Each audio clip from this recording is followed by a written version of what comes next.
हिरण का जन्म लेना पड़ गया। अब दौड़ रहा है शेरों के आगे, बचा रहा है अपनी जान। वो ऋषि मुनि जो घर बार छोड़ के केवल प्रभु प्रभु प्रभु, राधे राधे राधे कर रहा था, सारी उम्र का राधे राधे, सारी उम्र का भगवान का नाम किनारे हो गया और उसको हिरण बन के आना पड़ गया।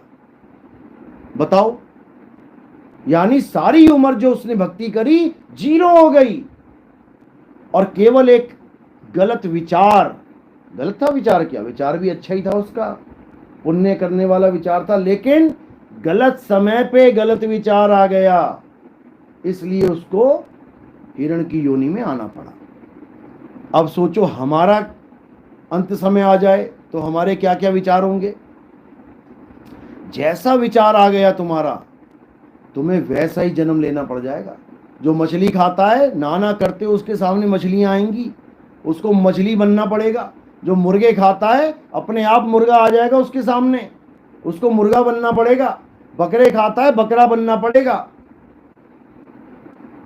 तो हिसाब किताब तो सबका होना ही है। लेकिन कबीर साहब समझाते हैं कि अगर मुक्त होना है तो क्या करना पड़ेगा? वो करना पड़ेगा जो अंत में करना है।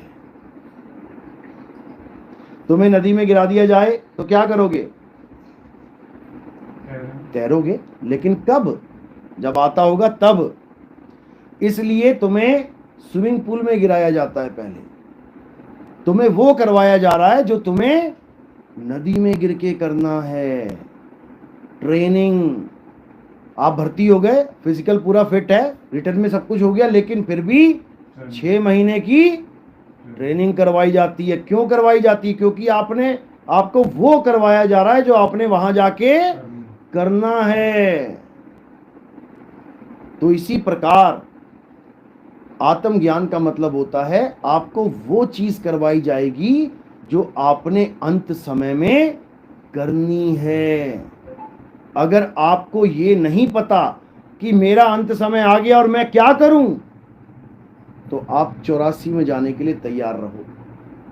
फिर आपको पता नहीं कौन कौन सी योनियों में भटकना पड़े, कुत्ता बिल्ली हाथी क्या क्या बन के घूमना पड़ेगा। और घूमना पड़ेगा, ये नहीं सोचना कि हमें किसने देखा, कि बाहर जाके देखो ये घूम ही रहे हैं सारे। ये मत सोचना कि तुम इंसान हो, तुम्हें इंसान ही बने होगे बार बार, ऐसा नहीं होता। तो हमारे ग्रंथ हमें समझा रहे हैं कि हमने करना क्या है। क्या करना है? मंदिरों में जाके लाइनों में खड़े होना है। उनको तो बुद्धिहीन मूर्ख बोला है गीता में, कि जिनकी मति मारी गई है, जिनका विवेक शून्य है, जो बुद्धिहीन प्राणी हैं, वो देवताओं की शरण में जाते हैं। देवताओं से प्राप्त होने वाले वरदान क्षणिक होते हैं, खत्म हो जाते हैं जल्दी। देवताओं की पूजा करने वाले देवलोक को जाते हैं, पितरों की पूजा करने वाले पितरलोक को जाते हैं, भूतों की पूजा करने वाले भूतों के लोक में जाते हैं। ये तीनों अज्ञानी मुझे प्राप्त नहीं कर पाते, क्योंकि मुझे जान ही नहीं पाते मैं हूं कौन। मुझे शरीर ही मानते रह जाते हैं, जबकि हे अर्जुन, मैं अजन्मा नित्य शाश्वत आत्मा हूं, और तुम भी आत्मा ही हो, लेकिन जान नहीं पा रहे हो। इसलिए जो लोग अपनी आत्मा में रमण करते हैं, जो अपनी आत्मा में तृप्त हैं, जो अपनी आत्मा में संतुष्ट हैं, संतुष्ट का मतलब होता है अब मुझे कुछ नहीं चाहिए, राम जी नहीं चाहिए, श्याम जी नहीं चाहिए, हनुमान जी नहीं चाहिए, अल्लाह नहीं चाहिए, वाहिगुरु नहीं चाहिए, गॉड नहीं चाहिए। क्यों? क्योंकि ये सब मुझे मेरी आत्मा में ही मिल जाएंगे। तुम किसी को भी मानते हो, वो तुम्हें तुम्हारी आत्मा में ही मिल जाएगा, तृप्त हो जाओगे। बस इतना समझना है।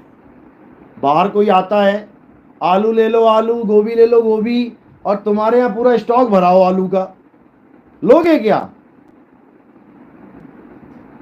गोभी भरी पड़ी है तो 20 किलो गोभी घर रखी हुई है, बाहर वाला आ रहा है, अरे भैया सस्ती ले लो, अरे नहीं चाहिए, तृप्त हैं, भरी पड़ी है।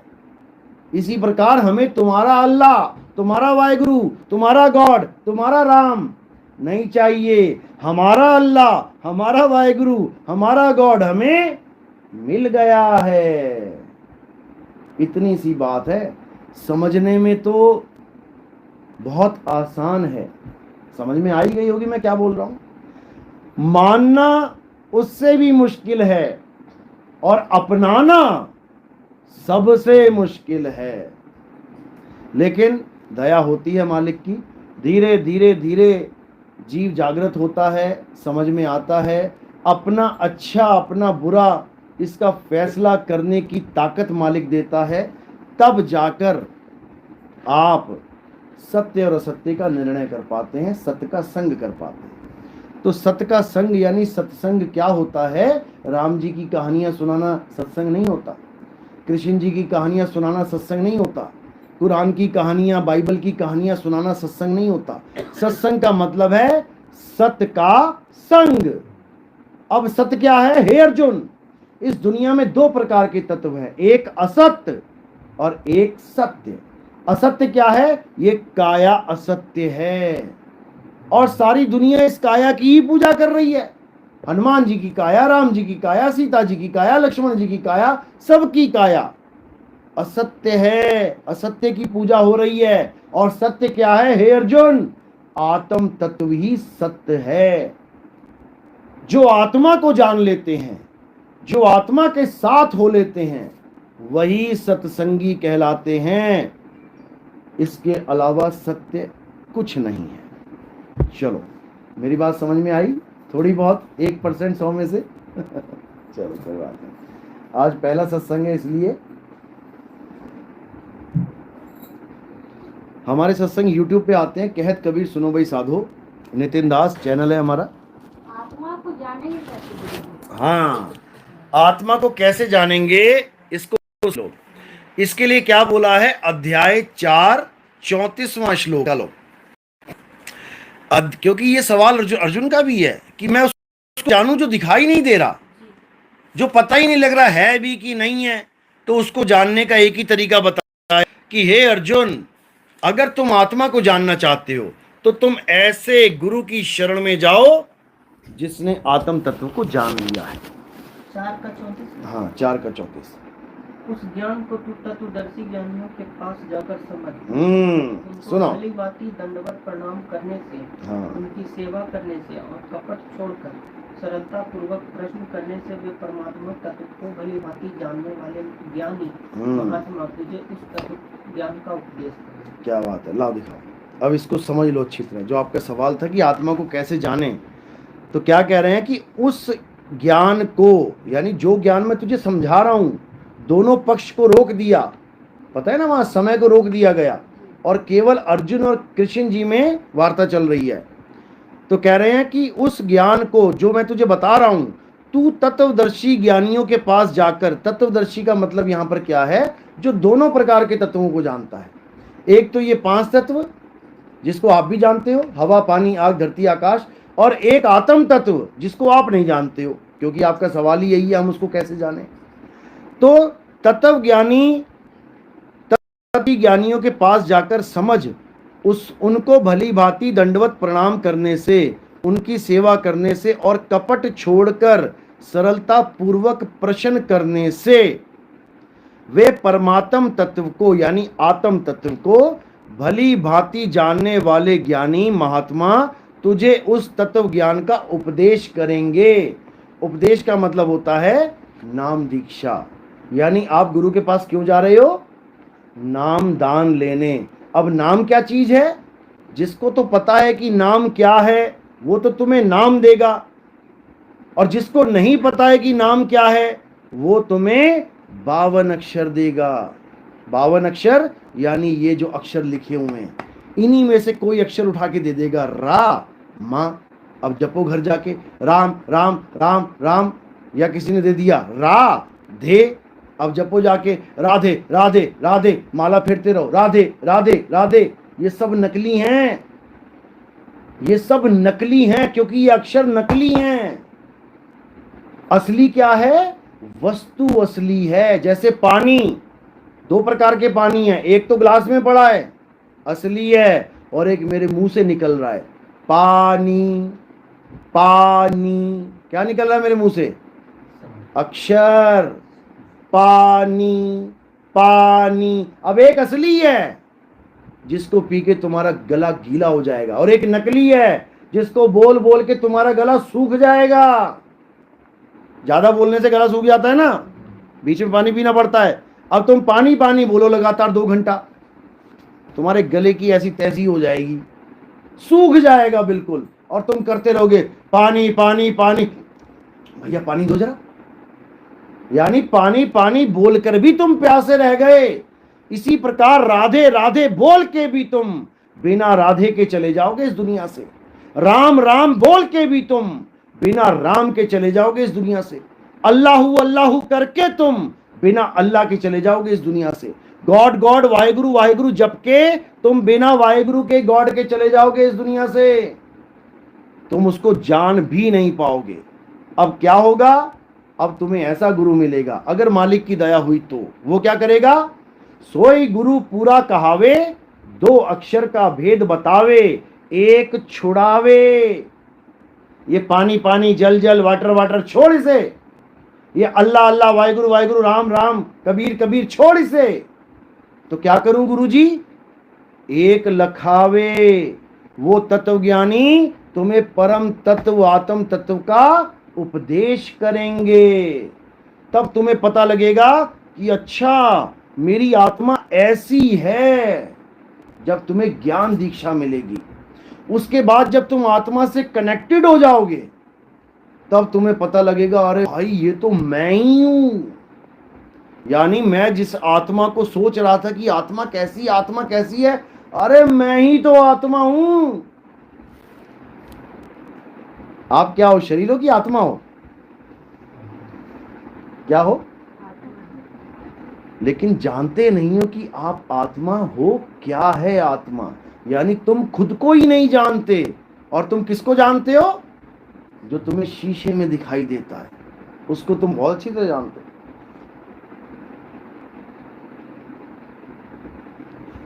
यानी तुम अपने आप को शरीर करके इतना ज्यादा जानते हो कि बचपन से लेके आज तक तुम अपने आप को शरीर ही मानते रहे।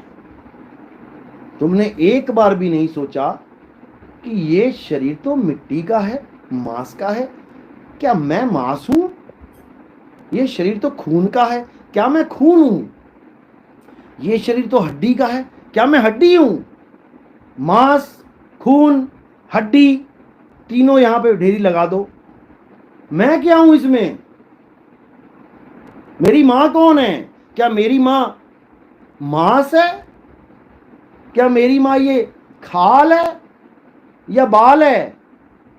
मेरी मां है कौन? हम समझ ही नहीं सकते कि मेरी मां है क्या, मेरे पिता है क्या, अरे मैं हूं क्या? हम जान ही नहीं सकते जब तक हमें कोई गुरु नहीं मिल गया। गुरु ही बताता है अरे बेटा तू शरीर नहीं है, तू आत्मा है, अपने आप को जान। और जब हम अपने आप को जान लेते हैं, उसके बाद हमारी कभी मृत्यु होती नहीं। कबीर साहब कहते हैं हम ना मरिब मरिब संसारा, हमको मिला जियावनहारा। यानी मुझे वो मिल गया जिसकी वजह से ये काया जिंदा है। जब मुझे वो मिल गया और जो मुझे मिला मैं ही वो हो गया। तू करता अरे तू भया, मुझ में रहा ना हूं। यानी मैं तू करता तू ही हो गया। मैं आत्मा आत्मा आत्मा करता मैं ही आत्मा हो गया। अब मरे कौन? आत्मा कभी मरता ही नहीं है। तो ये आत्मज्ञान है। इसमें किसी पत्थर की मूर्ति की, किसी धर्म की, किसी जात की, किसी पात की जरूरत है ही नहीं। सबसे निबेड़ा हो जाता है। कबीर साहब को किसी ने पूछा तुम हिंदू हो कि मुसलमान? ना तुम मंदिर जाते हो ना तुम मस्जिद जाते हो, कौन हो तुम? साहिब कहते हिंदू कहो तो हूं नहीं और मुसलमान भी नहीं, ये 5 तत्व का पुतला और गैबी खेले माही। उसको समझा रहे हैं कि जैसे तेरा 5 तत्व का पुतला है और इसके अंदर एक गैबी यानी गुप्त वस्तु खेल रही है, वो हूं मैं, हिंदू मुसलमान नहीं हूं। हिंदू मुसलमान क्या है? अक्षरों का खेल है सारा। का खा गा चा छा जा टा ठा डा आ ई ई उ अगर ये खत्म कर दिया जाए इस दुनिया से, बताओ हिंदू का हा कहां से आएगा, मुसलमान का मां कहां से आएगा, ईसाई का ई कहां से आएगा, राम का रा कहां से आएगा, शंकर का शाह कहां से आएगा? ये सारे नाम तब आए हैं जब आ ई उ तैयार हो गई, ये वर्णमाला तैयार हो गई तो दुनिया भर के नाम आ गए। किसने बनाई ये वर्णमाला? आदि मानव ने। जब आदि मानव आया तो कौन सी भाषा बोलता था? कौन से कपड़े पहनता था ब्रांड के? कौन सी चक्की का आटा खाता था? नंगा आया था, कपड़े पहनने को नहीं थे, भाषा बोलने को नहीं थी, यहां तक कि सर्दियों में आग जलाने को नहीं थी। तब धीरे धीरे धीरे उसने खोज करी आग की। जिसको खोजा उसका भी नाम ना रख पाया कि इसको मैं बोलूं क्या, क्योंकि अक्षर ही नहीं थे। धीरे धीरे अक्षरों की खोज हुई। भारत में हिंदी अक्षरों की, संस्कृत अक्षरों की खोज हुई, अमेरिका में इंग्लिश अक्षरों की खोज हुई, जापान में जापानी अक्षरों की खोज हुई, ताइवान में ताइवानी, बंगाल में बंगाली, हर जगह अलग अलग अक्षरों की खोज हुई। तब जाके ये नाम आए, तब जाके हम लिख पाए हम राम। अक्षर बने तब राम लिखा है, अक्षर बने तब हिंदू लिखा, अक्षर बने तो मुसलमान लिखा, अक्षर बने तो ईसाई लिखा। ये अक्षर आदिमानव खोजता ही ना। जैसे गाय ने नहीं खोजे, बैल ने नहीं खोजे, कुत्ते ने नहीं खोजे, चिड़िया ने नहीं खोजे, चींटियों ने नहीं खोजे, तो आज तक ये अपने बच्चों का नाम नहीं रख पाए। लेकिन इंसान सारे अक्षर खोज बैठा है। बच्चा पैदा भी नहीं होता, अभी पेट में ही है, क्या रखेंगे इसका नाम, पहले ही नाम चालू हो जाता है। क्यों? अक्षर खोज बैठा ये बेवकूफ। अब इन अक्षरों में ऐसा उलझ गया, अब अक्षर से बाहर नहीं निकल पा रहा है। तो साहिब कहते हैं 52 अक्षर जीव आधारा और आदि अक्षर जीव्या से नारा, यानी आदि अक्षर आत्मदेव। अगर आत्मा की साधना करनी है तो इन अक्षरों को छोड़ दो, राम राम जपना छोड़ दो, श्याम श्याम जपना छोड़ दो, राधे राधे वाहिगुरु वाहिगुरु अल्लाह अल्लाह करना छोड़ दो। अब गुरु के पास जाओ, अब वो तुम्हें बताएगा कि बेटा करना क्या है। तब तुम्हें समझ में आएगा कि मेरा इंसान जन्म सफल कैसे होगा। तब समझ में आएगा, नहीं तो नहीं आएगा, कितना ही जोर लगा लो। चलो, आज का लेसन बहुत है, 1 घंटा हो गया। ठीक है, आज का सत्संग यही समाप्त करते हैं। उम्मीद है आप लोगों को कुछ समझ में आया होगा, थोड़ी बहुत बात ज्यादा